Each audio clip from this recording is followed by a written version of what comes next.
Sanju techie വിഷയത്തിൽ നടപടി സ്വീകരിച്ചതിന് സർക്കാർ ഹൈക്കോടതിയിൽ റിപ്പോർട്ട് നൽകി. ക്യാമ്പസുകളിൽ വിദ്യാർത്ഥികൾ വാഹനങ്ങൾ നിയമവിരുദ്ധമായി ഉപയോഗിക്കുന്നുവെന്ന് കോടതി നിരീക്ഷിച്ചു.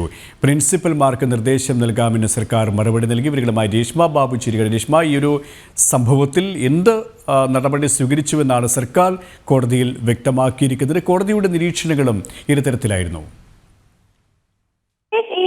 ആവേശം മോഡൽ സ്വിമ്മിംഗ് പൂള് കാറിലൊരുക്കി ഓടിച്ച സംഭവത്തിലാണ് നേരത്തെ ഹൈക്കോടതിയുടെ ഭാഗത്തു നിന്നും സഞ്ജു ടെക്കിക്കെതിരെ നടപടി സ്വീകരിക്കണമെന്നുള്ള ഒരു നിർദ്ദേശം സർക്കാരിനോട് ഉന്നയിച്ചത്. ഇതിൽ സംസ്ഥാന സർക്കാർ നടപടി സ്വീകരിച്ചു എന്ന് ചൂണ്ടിക്കാട്ടിയാണ് റിപ്പോർട്ട് നിലവിൽ ഹൈക്കോടതിയെ സമർപ്പിച്ചിട്ടുള്ളത്. ഒപ്പം തന്നെ ഇന്ന് ഈ വിഷയം പരിഗണിച്ച വേളയിൽ ഹൈക്കോടതിയുടെ ഭാഗത്തു നിന്നും ചില പരാമർശങ്ങളും നിർദ്ദേശങ്ങളും ഉണ്ടായിട്ടുണ്ട്.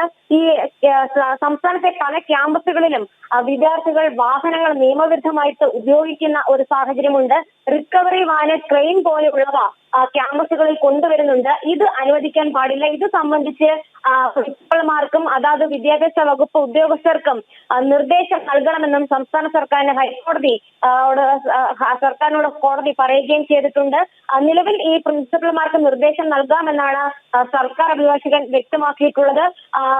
പല ബസ്സുകളിലും ഈ ബ്രേക്ക് ലൈറ്റ് പ്രവർത്തിക്കുന്നില്ല എന്നുള്ള ഒരു വിമർശനവും ഹൈക്കോടതിയുടെ ഭാഗത്തു നിന്നും ഉണ്ടായിട്ടുണ്ട്. എന്തായാലും ഇക്കാര്യത്തിൽ അടക്കം MVD കൃത്യമായിട്ടുള്ള നിരീക്ഷണം നടത്തി നടപടി സ്വീകരിക്കണമെന്നും ഡിവിഷൻ ബെഞ്ച് നിർദ്ദേശം നൽകി. ഒപ്പം തന്നെ കോഴിക്കോട് കഴിഞ്ഞ ദിവസം ഈ സീബ്ര ലൈൻ ക്രോസിംഗിനിടെ പെൺകുട്ടിയെ ബസ് ഇടിച്ചു തെറിപ്പിച്ച ഒരു സംഭവം ഉണ്ടായിരുന്നു.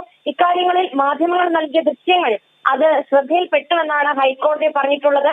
മാത്രമല്ല, ഈ ബസ് സുരക്ഷാ നിയമങ്ങൾ ലംഘിച്ചിട്ടുണ്ടെന്ന് ഈ ദൃശ്യങ്ങളിൽ നിന്ന് വ്യക്തമാണെന്നും ഹൈക്കോടതി എടുത്തു പറയുകയും ചെയ്തു. എന്തായാലും ഡ്രൈവർ ബസ് ഓടിച്ചത് അശ്രദ്ധവും അപകടകരവുമായിട്ടുള്ള രീതിയിലാണെന്നും ഹൈക്കോടതി പരാമർശം നടത്തി. എന്തായാലും ഈ MVD ഇത്തരത്തിലുള്ള നിയമവിരുദ്ധമായിട്ടുള്ള രീതിയിൽ വാഹനങ്ങൾ ഓടിക്കുന്നതിൽ കർശന നിരീക്ഷണവും നടപടികളും സ്വീകരിച്ച് മതിയാകൂ എന്നും ഹൈക്കോടതി സർക്കാരിന് നിർദ്ദേശം നൽകി. എന്തായാലും ക്യാമ്പസുകളിൽ ഈ നിയമവിരുദ്ധമായിട്ട് വാഹനങ്ങൾ ഉപയോഗിക്കുന്ന കാര്യത്തിൽ പ്രിൻസിപ്പൽമാർക്ക് നിർദ്ദേശം നൽകിക്കൊണ്ടുള്ള ഒരു നടപടി സംസ്ഥാന സർക്കാർ സ്വീകരിക്കണമെന്നാണ് ഹൈക്കോടതി പറഞ്ഞിട്ടുള്ളത്.